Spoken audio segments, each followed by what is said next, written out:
Ward number 2 ની અંદર માત્ર ને માત્ર ગરીબ મધ્યમ વર્ગના મજૂરિયાત લોકો અહીંયા વસે છે. આ લોકોની ઘરની પાસે ઠેઠ ઉમરામાં ગંદા ગટરનું પાણી જાજરૂ બાથરૂમનું ઉભરાઈને આ લોકોના ઘેરોમાં જાય છે. એ જ ગંદા પાણી લઈને આમના છોકરાઓ ને એ પોતે અહીંના રહેવાસીઓ ઘેરમાં જાય છે અને ઘણી બીમારીઓનો સામનો કરે છે.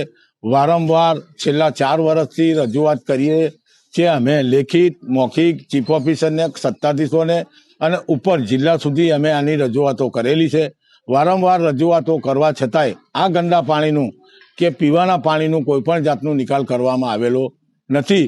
અને માત્ર ને માત્ર આ લોકોનું ખાલી વિકાસ કે સફાઈ એના માટે જ નહીં થતી કે આ લોકો પૈસા પાત્ર નથી, મૂડીવાદી નથી અને મોટી જાતિના નથી. એના કારણે માત્ર ગરીબ વસ્તી છે, એના કારણે આ વસ્તીની અંદર કોઈ પણ જાતનું ધ્યાન આપવામાં આવેલું નથી. આ નગરપાલિકાનો વિસ્તાર છે કે નહીં તે સત્તાધીશો નક્કી કરે. પૈસાવાળા, સત્તાવાળા અને મૂડીવાદીઓના જ ઘેર આગળ એમના જ મોહલ્લામાં સાફ સફાઈ થાય છે.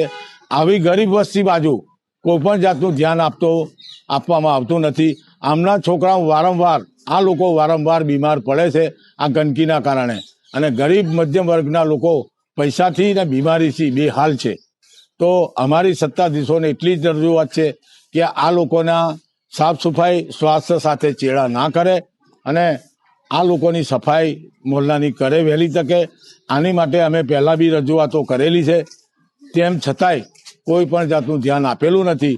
અને હવે જો આની સાફ સફાઈ કે આ વિસ્તારમાં કાળજી રાખવામાં નહીં આવે સત્તાધીશોએ, તો ગાંધી ચિંધ્યા માર્ગે આગલી ફેર અમે આંદોલન કરેલું તેવું ગાંધી ચિંધ્યા માર્ગે ઉગ્ર આંદોલનની ચીમકી આપીએ છીએ જાહેરમાં, જે આવનારા દિવસોમાં પરિણામ દ્વારા અમે ખબર પાડીશું.